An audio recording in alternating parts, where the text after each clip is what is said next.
So, you know, fuck these guys. Fuck you. Fuck this guy. Fuck you. whoever that Fuck is you. for coming up with primitivism. You know, return to monkey is a fun meme, but it's not a viable, like, actual political ideology. Now let's take a look at, this is something that I've referred to in passing, social democracy. I think it's gonna be weird, even though Adam Smith was a social democrat, I'm putting the ideology of social democracy beneath Adam Smith. No, you're not trying to have a conversation, you're trying to derail the stream. There is a significant difference, and you're not the first person. You know, this is not my first rodeo.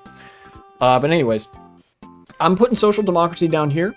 I've kind of described what social democracy is at its core already. I'll reiterate that basically it acknowledges that there's a conflict between the workers and the owners, but instead of trying to resolve that conflict and basically achieve the synthesis of the classes, whatever, instead of trying to create a classless society or a society that is only one class, instead what social democracy tries to do is basically split the difference, have class reconciliation, where there is a state whose job it is, at least on paper, to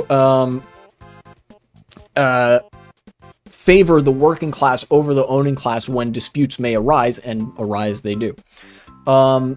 The reason I put this here is because Adam Smith believed that, like, on principle, that there's, like, this conflict exists and it is the job of the state to, like, rectify it, and you know, this is potentially even one of the problems with this. A lot of the social democrats of the 19th and 20th century started to drift away from that.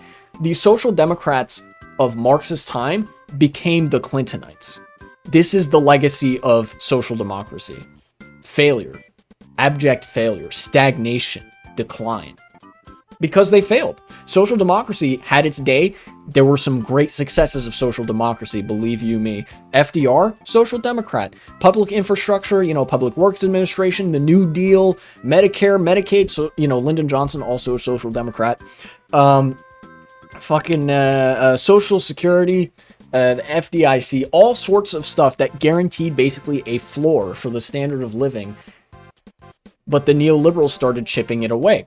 The capital class, because they were left intact, the capital class started to reassert itself in the 1970s and 80s when their interests were really substantially threatened, when the rate of profit began to fall so hard that they genuinely weren't, like, making profit anymore. Never mind growth, they were having a hard time making a profit. So the state started to side with the capitalists more and more because their interests not being met threatened society with collapse. You know?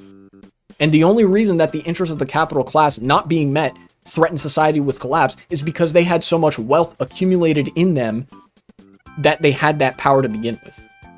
Does that make sense? Hello, Editing Y2K here. This is just one part of a multi-part series of me ranking all the ideologies that I know enough about to comment on. It took place over the course of 2 live streams earlier in the year, and the other parts will be all available on a playlist if you're interested. Please check it out, and thank you for watching.